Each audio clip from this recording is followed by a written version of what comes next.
Hello, ഇത് കണ്ടോ, ഞാൻ ചെയ്തൊരു വർക്കാണ് ഇതിൻ്റെ പേര് സെർദോസി എന്നാണ്. നമ്മുടെ അടുത്തൊരു ചേച്ചിക്ക് വേണ്ടിയിട്ട് ഞാൻ ചെയ്ത് കൊടുത്തതാണ്. അപ്പോൾ ഇത് ചെയ്യാൻ കുറച്ചധികം പേഷ്യൻസ് വേണം, അല്ലാതെ ഇത് ചെയ്യാൻ പറ്റില്ല. കാരണം സെർദോസി എന്ന് പറയുന്നത് ഒരു വയറാണ്, ഒരു സ്പ്രിങ് വയർ പോലെയാണ്. അപ്പോൾ അത് നമ്മൾ ചെറുതായിട്ട് കട്ട് ചെയ്തിട്ട് നമ്മളതിൽ ഫ്ലവർ ആണെങ്കിൽ ഫ്ലവർ, അല്ലെങ്കിൽ ലീഫ് എന്താണെന്ന് വെച്ചാൽ ഡിസൈൻ നമ്മൾ കൊടുക്കുകയാണെങ്കിൽ കട്ട് ചെയ്തിട്ടാണ് നമ്മൾ ഡിസൈൻ കൊടുക്കുന്നത്. അപ്പം ഒരുപാട് പേഷ്യൻസ് ഉണ്ടെങ്കിൽ മാത്രമേ നമുക്ക് ചെയ്യാൻ പറ്റൂ. കുറേ നാളായി ഇത് വിചാരിക്കുന്നു ചെയ്യണം എന്നുള്ളത്. ഇപ്പോഴാണ് അത് സാധിച്ചത്.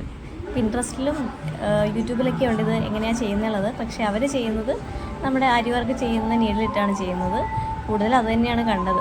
ഈ നമ്മുടെ സാധാ നീഡിലിട്ട് ചെയ്യാൻ പറ്റുമെന്ന് വിചാരിച്ചതല്ല. പക്ഷേ എന്തായാലും നന്നായി ചെയ്തിരുന്നു. എനിക്ക് ഒരുപാട് ഇഷ്ടമായി. അപ്പോൾ നിങ്ങളെ ഒന്ന് കാണിക്കണം തോന്നി, അങ്ങനെ വന്നതാണ് കേട്ടോ.